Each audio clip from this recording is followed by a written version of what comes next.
In Sumer, part of the ancient land of Mesopotamia, there was a famous city-state called Nippur.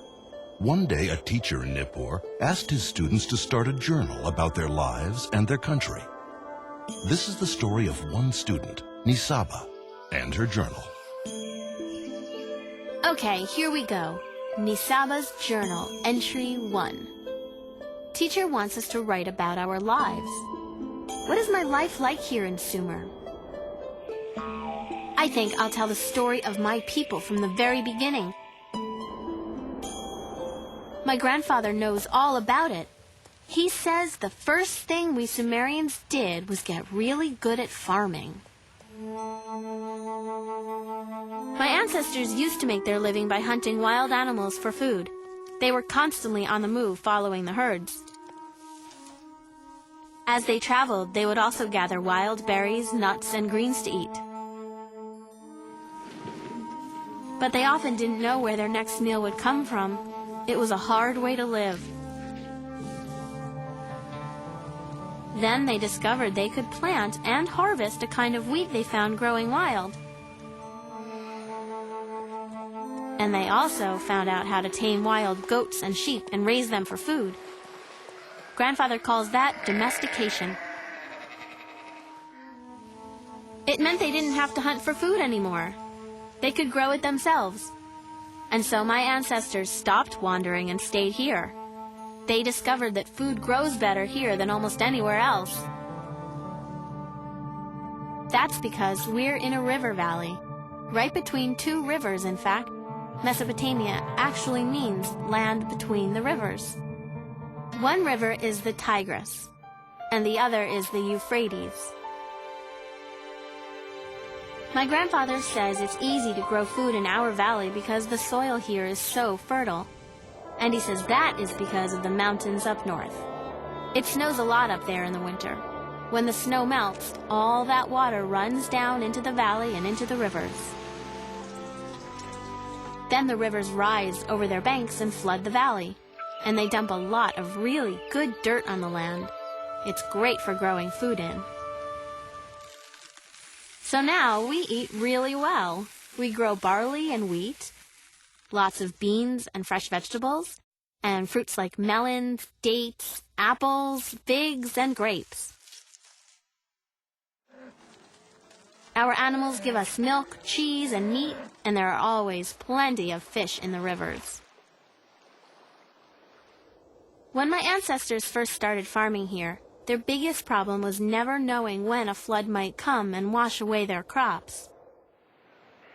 Even if the crops survived that, they might die in the summer when it's so hot and there's not enough water. But my people didn't give up. Instead, we actually invented a way to control the river. First, we learned how to build levees. Those are big piles of earth between the fields and the river. They're too tall for the river to get over, so they prevent the floods. Then we made gated ditches around the fields, and when the crops needed water in the summer, we would just open the gates and let some river water flow in.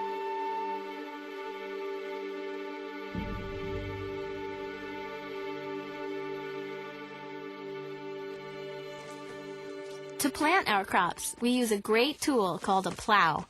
It's a Sumerian invention, and we use an ox to pull the plow, another of our great ideas. Some of our smartest people invented a calendar based on the moon and stars. My grandfather says nobody had ever thought of a way to measure time like that before. It helps us know when the floods will come. In our calendar, each year has 12 months, and each month has 30 days. Each month is represented by one of the constellations in the sky. They're called the zodiac. Our priests watch the zodiac to know which month it is. That way, they know when the floods from the mountains will arrive. We Sumerians also invented writing. My grandfather says that in the old days, nobody knew how to write. Well, if you can't write, how do you keep track of how many animals you sold last month? What are you supposed to do, paint them on cave walls? No, we're much more modern here in Sumer. we figured out how to write on clay tablets. You just take a piece of reed and cut a stylus from it. That's a sort of hard pointed tool. You press the point into some wet clay, and pretty soon you're writing. Our style of writing is called cuneiform. With writing, you can keep records of everything you do. It's great because then you don't have to remember it all.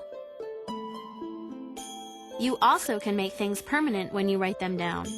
For example, we were the first people to write down our laws. But this is maybe the best thing we invented: the wheel. You'd think somebody back in the old days would have thought of it sooner, but we were the first. Before carts and wheels, we used to just drag things around. That was hard. But like I said, we are very modern here in Sumer.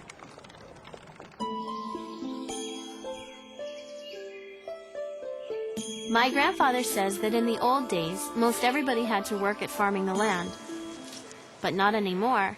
We Sumerians got so good at growing food, some people could quit farming and let others grow enough for everybody.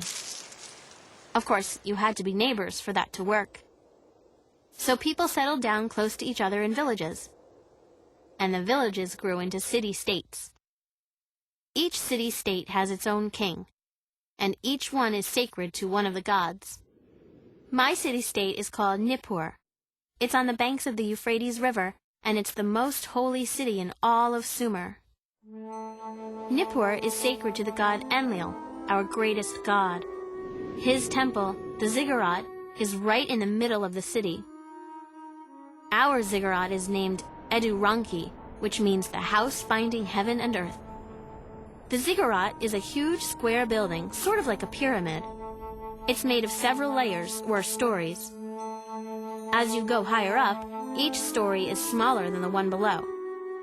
The very top story is the temple, where the god lives.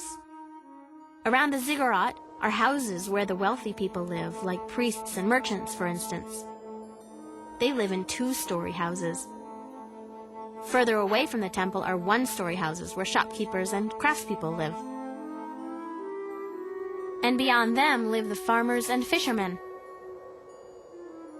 All the land outside the city belongs to the city-state, too, but most people live inside the city walls. We are very good at making bricks out of mud. That's a good thing because there's a lot of mud here. We gather a bunch of mud, pat it into square molds, and bake the mud bricks in the sun until they're dry. We use them to make all of our buildings. Here's my house. My family lives in one of the two-story houses close to the ziggurat. That's because my dad works for the king. My mom runs the house. Our slaves do the actual work, but my mom supervises them. They prepare meals, keep the house clean, and do other household chores. Mother also weaves beautiful cloth to make clothing. Her cloth is made of fine wool from our own sheep. She sells a lot of it to the traders' caravans. My younger sisters help my mom spin yarn and weave cloth. But I begged my dad to send me to tablet school. I'm learning to write so I can be a scribe. It's a really important job. There are a lot of other jobs in Sumer, like being a potter or a fisherman. Some people grind grain into flour and brew beer.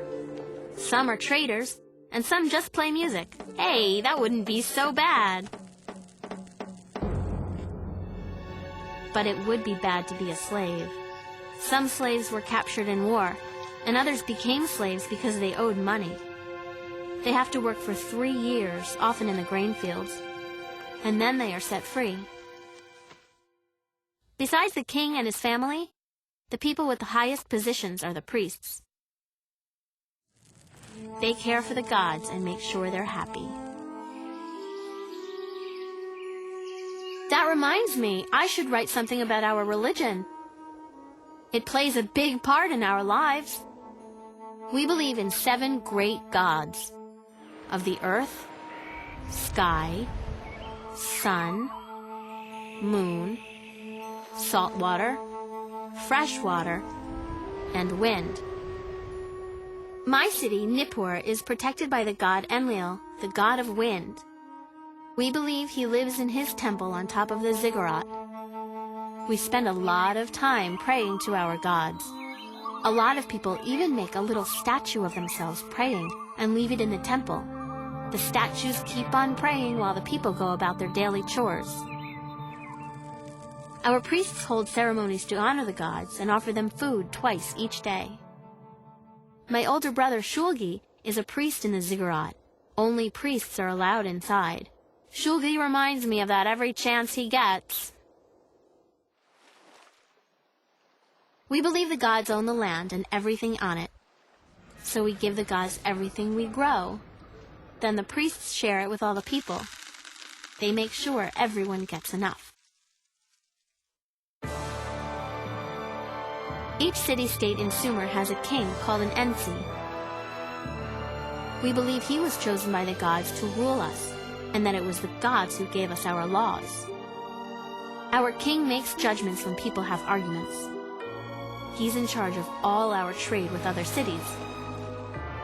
He decides who gets to farm our fields.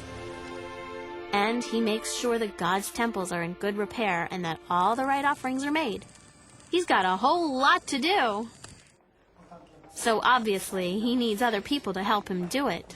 My dad is one of them, and of course my brother helps because he's a priest.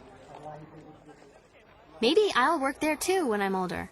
Scribes keep records on clay tablets of everything that happens each year. The king and the priests all work in the ziggurat. It's full of offices and workrooms and storage spaces. To support the king and the priests, our people pay taxes throughout the year. Usually, it's something like a couple of sheep or bags of grain. But there are taxes on almost everything. We get taxed on the livestock we own and on the fish we catch.